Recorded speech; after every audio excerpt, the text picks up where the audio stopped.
Teachers MLC ఎన్నిక 27 అవుతుంది. దానికి సంబంధించి తెలుగుదేశం పార్టీ జాతీయ అధ్యక్షులు ముఖ్యమంత్రి వర్యులు గవర్నీయులు నారా చంద్రబాబు నాయుడు గారు వారు మొన్ననే ప్రకటించారు. తెలుగుదేశం పార్టీ అధిష్టానం, జనసేన, బీజేపీ నాయకత్వం కూడా వారు ప్రకటించిన నేపథ్యంలో ఉత్తరాంధ్ర మొత్తం కూడా తెలుగుదేశం, జనసేన, బీజేపీ యంత్రాంగం అంతా కూడా, కేడర్ అంతా కూడా రఘువరన్ గారి మద్దతుగా ప్రసారం ఉధృతంగా జరుగుతుంది. ఇందులో భాగంగా కొన్ని మిత్రుల కళ్ళకి విశాఖపట్నం రావడం, ఈరోజు శ్రీకాకుళం వెళ్ళాం, ఈవినింగ్ విజయనగరం వెళ్తున్నాం. సో అందరూ కూడా సమిష్టిగా చేస్తున్నారు. విజయం ఖాయం. అదే సమయంలో మెజార్టీ నిమ్మని గౌరవ ఓటర్స్ అయిన ఉపాధ్యాయ వర్గాలకి రిక్వెస్ట్ చేస్తున్నాం. ఎందుకంటే రఘువరన్ గారు ఉత్తరాంధ్ర ఎమ్మెల్సీగా, టీచర్స్ ఎమ్మెల్సీగా వారు ఉన్నారు. గతంలో 6 సంవత్సరాలు పనిచేశారు. ఆ సమయంలో వారు ఉత్తరాంధ్ర మొత్తం ప్రజా సమస్యల పట్ల, ఉపాధ్యాయ సమస్యల పట్ల క్షుణ్ణంగా పరిశీలన చేసి ప్రభుత్వం దృష్టి తీసుకురావడం జరిగింది. పోరాటం కూడా చేశారు. అలాగే ఈరోజు మంచి వ్యక్తి, ఉత్తముడు, చాలా మంచి భావం ఉన్న వ్యక్తి, సొసైటీ బాగుండాలని కోరుకున్న మనిషి కనుక వారికి మద్దతని మీ ద్వారా వారికి తెలియజేసుకుంటున్నాం. ఈరోజు వారికి మద్దతు ఇచ్చిన గౌరవ ముఖ్యమంత్రి గారికి ఉత్తరాంధ్ర ప్రజల తరఫున ప్రత్యేకమైన కృతజ్ఞతలు తెలియజేసుకుంటున్నాం. ఎందుకంటే పార్టీ నిర్ణయానికి అందరూ కూడా ముందు పనిచేస్తున్నారు. ఎమ్మెల్యేలు, ఎమ్మెల్సీలు, ఎంపీలు, మంత్రులు, క్యాడరు, గ్రామ స్థాయి క్యాడరు అందరూ కూడా పనిచేస్తున్నారు. ఇది విజయానికి మంచి సంకేతం వెళ్తుంది, మంచి మెజార్టీ వస్తుందని నమ్మకంతో మేము ఉన్నాం. అలాగే గౌరవ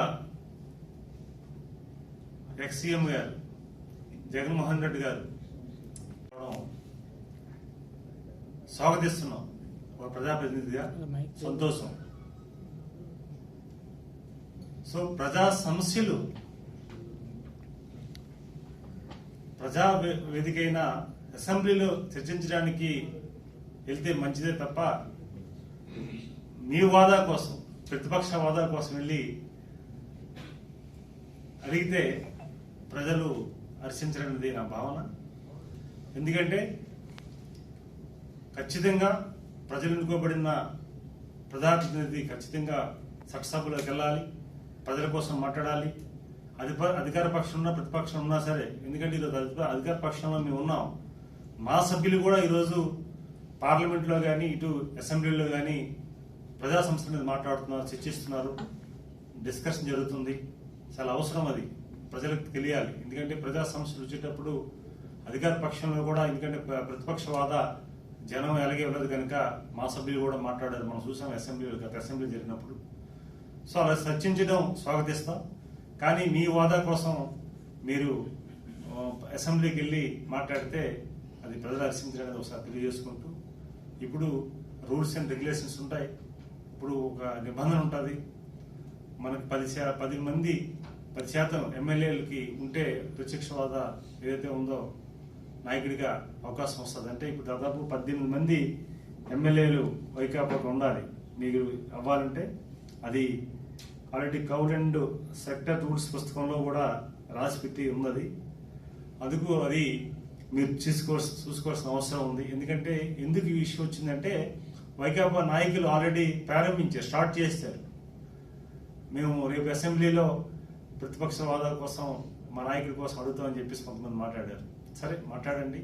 అయితే ఇంతకు ముందు నేనేమంటున్నానంటే అసెంబ్లీకి ఎలాగెళ్తున్నారు కనుక గత 5 సంవత్సరాల్లో సహజ వనరుల్ని ఈ రాష్ట్రాన్ని దోపిడీ చేసి కొల్లగొట్టారు.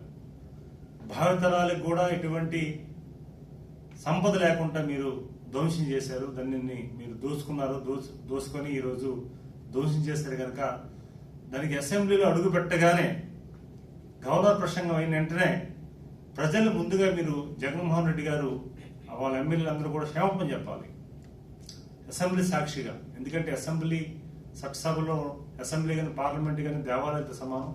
ఆ దేవాలయాలు అడుగుపెట్టేటప్పుడు ఖచ్చితంగా చేసిన తప్పుని మనం దేవుడికి దగ్గరికి వెళ్తే ఏదైనా తప్పులు చేస్తే మన్నించమని ఎలాగైతే కోరుకుంటామో, చట్టసభలో ఉన్న వారు ఎవరైనా సరే ఏదైనా తెలుసో తెలియక తప్పు చేస్తే, మీరు తెలిసే తప్పు చేస్తారు కనుక ఖచ్చితంగా మీరు ఒప్పుకొని క్షమాపణ కోరుకోవాలని అవసరం కూడా ఉందని సందర్భంగా తెలియజేసుకుంటున్నాం.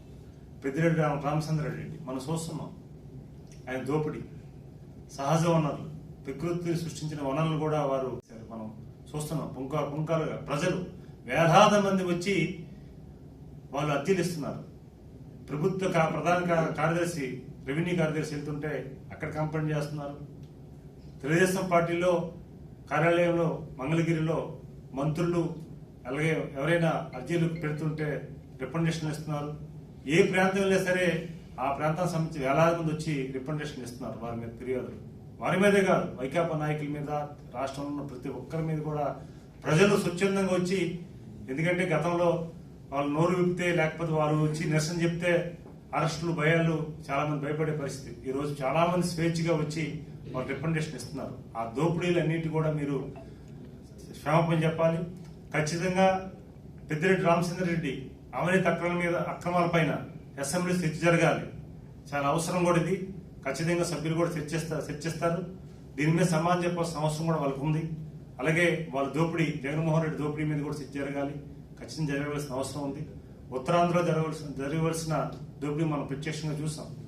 రుషికొండ అవ్వచ్చు, లేకపోతే భూములు అవ్వచ్చు, చాలా మంది దోపిడీ చేశారు. ఆ దోపిడీ మీద కూడా ప్రత్యేక చర్చ జరగాలనేది ప్రధానంగా మేము ప్రజల తరఫున కోరుకుంటున్నాం. ఈరోజు వారికి కూడా మేము బహుశా గత 7 నెలల్లో ప్రజాప్రభుత్వం ఏర్పాటు అయిన తర్వాత రాష్ట్రం మొత్తం ఈ వైకాపా నాయకులు చేసిన దోపిడీల మీద అనేకమైన కంప్లైంట్స్ కానీ, ఫిర్యాదులు కానీ ఆధారాలతో వస్తున్నాయి. అన్నింటి మీద కూడా దర్యాప్తు చేయమని, చర్చించాలని, చర్చ కూడా చాలా అవసరం. దాన్ని కూడా మేము మాట్లాడుతున్నాం. మొన్న మేము పార్లమెంట్లో కూడా దాని కొన్ని విషయాలు మేము మాట్లాడాం మా సహసార ఎంపీలతో. అసెంబ్లీ కూడా చర్చ జరగాలి.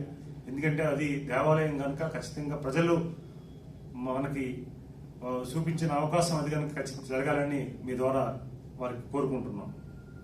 అలాగే వైకాపా నాయకులు చాలా పెద్ద పెద్ద మాటలు మాట్లాడుతున్నారు. ఆశ్చర్యం కలిగించే మాటలు, ప్రజలు ఆశ్చర్యం కలిగించే మాటలు మాట్లాడుతున్నారు.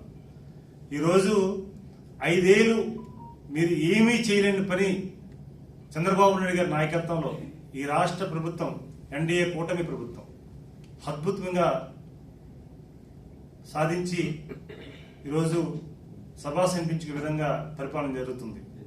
మనం చూసాం మన ప్రాంతం స్టీల్ ప్లాంట్ విషయంలో అందరూ కూడా తాళాలు వేసి క్లోజ్ చేసి ఇంక వెళ్ళిపోతారు, ఇంక అయిపోయింది అనుకున్న రోజుల నుంచి ఈరోజు ఆర్థిక పరిపుష్టిని అందించి గౌరవ ప్రైమ్ మినిస్టర్ గారు మోదీ గారు సహాయ సహకారాలతో ఈరోజు ముఖ్యమంత్రి గారు, ఉప ముఖ్యమంత్రి గారు, అలాగే బీజేపీ నాయకత్వం, రాష్ట్ర నాయకత్వం ఉమ్మడిగా ఈరోజు వెళ్ళి రిప్రజెంటేషన్ చేస్తే, ఎంపీలుగా మేము కూడా రిప్రజెంటేషన్ చేస్తే వారు ఆదుకొని ఈరోజు మన ప్రాంతానికి గౌరవం తీసుకొచ్చారు. ఒక ఉత్తరాంధ్రగా కాదు, ప్రతి ఆంధ్రప్రదేశ్లో ప్రతి ఒక్కరు కూడా ఈరోజు గౌరవం వచ్చే పరిస్థితి తీసుకొచ్చారు. అలాగే పోలవరం, అలాగే ఈ రాష్ట్రానికి ఎంతో జీవనాడైన పోలవరం కోసం వారు చేస్తున్న తపన మనం చూస్తున్నాం. మొత్తం నిర్వీర్యం చేశారు. పోలవరాన్ని ఏ రకంగా ధ్వంసం చేయాలో చూశారు. ఎందుకంటే పోలవరానికి గతంలో ముఖ్యమంత్రి వచ్చి ఆయన ప్రతి సోమవారం వెళ్ళి రివ్యూ చేసి అద్భుతంగా ఈరోజు లైన్లో పెట్టిన సందర్భాల్లో మళ్ళీ దాన్ని ధ్వంసం చేసి ఈరోజు దానిని నష్టపట్టించడం ఎంతో ప్రయత్నం చేశారు. మనం చూసాం. దాన్ని కూడా గాడిలో పెట్టి ఈరోజు ఆయన అద్భుతంగా ముందు నడిపిస్తున్నారు. అలాగే అమరావతి, అసలు ఈ రాష్ట్రానికి ఏదైతే మనకి ప్రతి వ్యక్తికి ఒక అడ్రస్ కావాలి, మీకైనా నాకైనా ప్రపంచంలో ఎవరికైనా సరే ఒక అడ్రస్ కావాలి. అలాగే ఈ రాష్ట్రానికి ఒక రాజధాని లేని అడ్రస్ కనీసం నేను ధ్వంసం చేసి ఈరోజు అమరావతి 33,000 ఎకరాలు ఆ రైతులు త్యాగం చేస్తే ఆ త్యాగాన్ని వృధా పెట్టి వాళ్ళు అవమానం చేసి ఇబ్బంది పెట్టి జైల్లో పెట్టి ఆ అమరావతి రైతుల్ని మనోవేదన గురి చేసిన జగన్మోహన్ రెడ్డి అమరావతిని కూడా ధ్వంసం చేశారు. అలాంటి అమరావతిని ఈరోజు చంద్రబాబు నాయుడు గారు ఫస్ట్ ప్రమాణ స్వీకారమైన కొద్ది నెలలోనే ఈరోజు అద్భుతమైన సహకారాలు కూడా తీసుకొచ్చారు. చెప్పుకోకపోతే చాలా విషయాలు, అసలు జీతాలు ఇస్తామా లేని పరిస్థితి నుంచి రాష్ట్రాన్ని అప్పచెప్పిన జగన్మోహన్ రెడ్డి ఈరోజు ఉద్యోగ వర్గాలకు కానీ పెన్షన్లు కూడా మనం చూసుకుంటున్నాం. ఈరోజు ఏదో 1 తారీఖు వస్తే ఏదైనా సెలవు వస్తే అడ్వాన్స్గా ముందు రోజే పెన్షన్లు ఇచ్చే పరిస్థితి, ఇవన్నీ కూడా మనం అధిగమిస్తున్నాం. అలాంటి సమయంలో పేరు ప్రతిష్టలు వస్తున్నాయి, ఈ రాష్ట్రానికి గౌరవం వస్తుంది. బాబు గారు, చంద్రబాబు నాయుడు గారు దేశంలో తిరిగినా విదేశాల్లోకి వెళ్ళా ఆయన పరపతిని, ఆయన గౌరవాన్ని చూసి ఈరోజు అందరూ వస్తున్నారు, పారిశ్రామికవేత్తలు వస్తున్నారు. ఆ సందర్భంలో ఇది ఒక వ్యూహంగా, ఇది ఒక పుట్టకంగా మీకు గుర్తుందో లేదు 2017లో ఒక సంఘటన విశాఖపట్నంలో పారిశ్రామికవేత్త సదస్సు జరిగాయి. అప్పుడు కూడా అభివృద్ధిని అడ్డుకోవడానికి పారిశ్రామికవేత్త సదస్సు బ్రహ్మాండ జరుగుతున్న సమయంలో ఆయన ప్రతిపక్ష నాయకుడు వచ్చి డిస్టర్బ్ చేయడానికి ప్రయత్నం చేశాడు. అలాగే ఈ రోజు కూడా మాకు అనుమానం వేస్తుంది.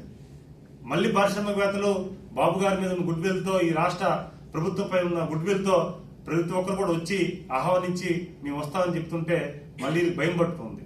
ఎందుకంటే ఇంత మంచి పేరు వస్తుంది కదా, మళ్ళీ డిస్టర్బ్ చేయాలని చెప్పి ఒక వ్యూహాత్మక నాయకులు కదలికలు స్టార్ట్ అయ్యి రకరకాల ఆరోపణలు చేస్తున్నారు. మీరు ఆత్మపరిశీలన చేసుకోండి. గత 5 సంవత్సరాల్లో మీరు ఏం చేశారు ఈ రాష్ట్రానికి, ఏ రకంగా మీరు ప్రధానికానికి మీకు చాలా అద్భుతమైన మెజార్టీ ఇచ్చారు. ఆ మెజార్టీని మీరు ఏ విధంగా మీరు సద్వినియోగం చేసుకున్నారు, దానిని కూడా మీరు ఆత్మపరిశీలన చేసుకోవాలి. ఉత్తరాంధ్ర నాయకత్వం, వైకాపా నాయకులు మాట్లాడితే ఉత్తరాంధ్ర కోసం మాట్లాడుతున్న నాయకులు కూడా నేను మీ ద్వారా తెలియజేసుకుంటున్నాను. మీరు ఆత్మపరిశీలన చేసుకోండి.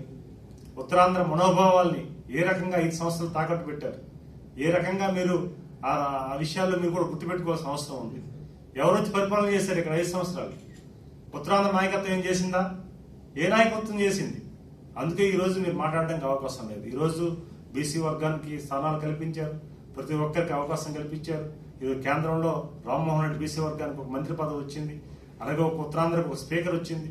ఇక్కడ అసెంబ్లీలో మంత్రులు అయ్యాం, ఒక బీసీ నాయకుడిగా మేము ఎంపీ అయ్యాం. చాలా మందికి అవకాశాలు వచ్చాయి. మేము ఈరోజు మా జిల్లాలకు సంబంధించి, మా ప్రాంతాలకు సంబంధించి ఆ ప్రజలకు ఇచ్చే సర్వీస్ని మా ద్వారా అందిస్తుంది ప్రభుత్వం, ఈ పార్టీ కానీ ఎన్డీఏ కూటమి కానీ. మీకు ఆ రోజు ఏమైనా ఆత్మగౌరవం నేను ఇచ్చారా? ఆత్మగౌరవాన్ని అంత ఇబ్బంది పెట్టించారా? అలాంటి సందర్భాల్లో మీరు ఆత్మపరిశీలన చేసుకోవాలని మీ ద్వారా తెలియజేసుకుంటున్నాను. ఇంకో విషయం గుర్తుపెట్టుకోవాలి, 94 ఉమ్మడి రాష్ట్రంలో ఆ రోజు చంద్రబాబు నాయుడు గారు నాయకత్వంలో ఎన్నికలు జరిగాయి. ఎన్టీ రామారావు గారి నాయకత్వంలో.